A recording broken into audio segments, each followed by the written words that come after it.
اگر مستضعف دیدی ولی از نان امروزت با او چیزی نبخشیدی، به انسان بودنت شک کن.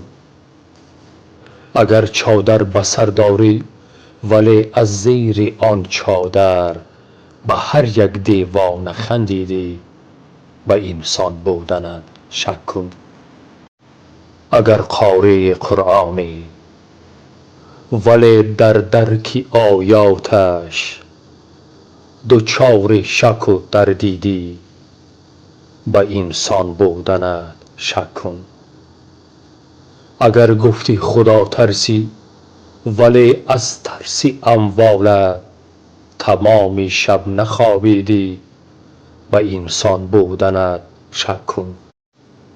اگر هر سال در حجی ولی از حال هم نوعت سوالی هم نپرسیدی، به انسان بودنت شک کن.